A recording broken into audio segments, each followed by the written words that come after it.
বছরে একবারই কেবল সুনজরে পড়ে শহীদ বুদ্ধিজীবী স্মৃতিসৌধ। শহীদ বুদ্ধিজীবী দিবস সামনে রেখে ঘষামাজা করে প্রস্তুত করা হয়েছে রায়ের বাজার শহীদ বুদ্ধিজীবী স্মৃতিসৌধকে।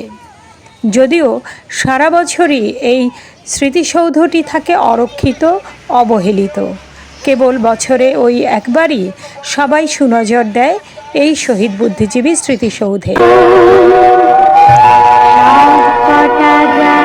বাংলাদেশকে মেধাশূন্য করার যে নীল নকশা সাজিয়েছিল পাক হানাদার বাহিনী সেই 1971 সালে, সেই কালো অধ্যায়ের স্মৃতি বুকে নিয়েই দাঁড়িয়ে আছে রায়ের বাজার বধ্যভূমি, যেখানে এখনও ভেসে আসে শহীদের শেষ আহাজারি, আর জাতি ফিরে তাকায় অপার বেদনার সেই অধ্যায়ের দিকে।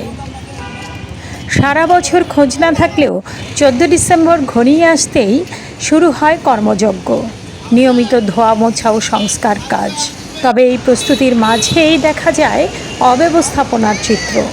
ধোয়া মোছার কারণে সাময়িকভাবে দর্শনার্থী প্রবেশ বন্ধ রাখার কথা থাকলেও কার্যত তা উপেক্ষিত।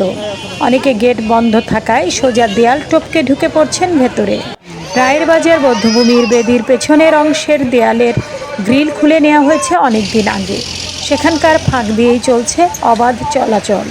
সাধারণ দর্শনার্থীরা বলছেন, রাষ্ট্রের পাশাপাশি বধ্যভূমি কিংবা মুক্তিযুদ্ধের স্মৃতি বিজড়িত স্থান সামাজিকভাবেও দেখে রাখা প্রয়োজন। রায়ের বাজার বধ্যভূমিতে লাইটিং এবং সাউন্ডের ব্যবস্থা করা হলে সারা বছরই মানুষকে সেখানে অন্যভাবে সম্পৃক্ত করা যাবে বলে মনে করেন সংশ্লিষ্টরা।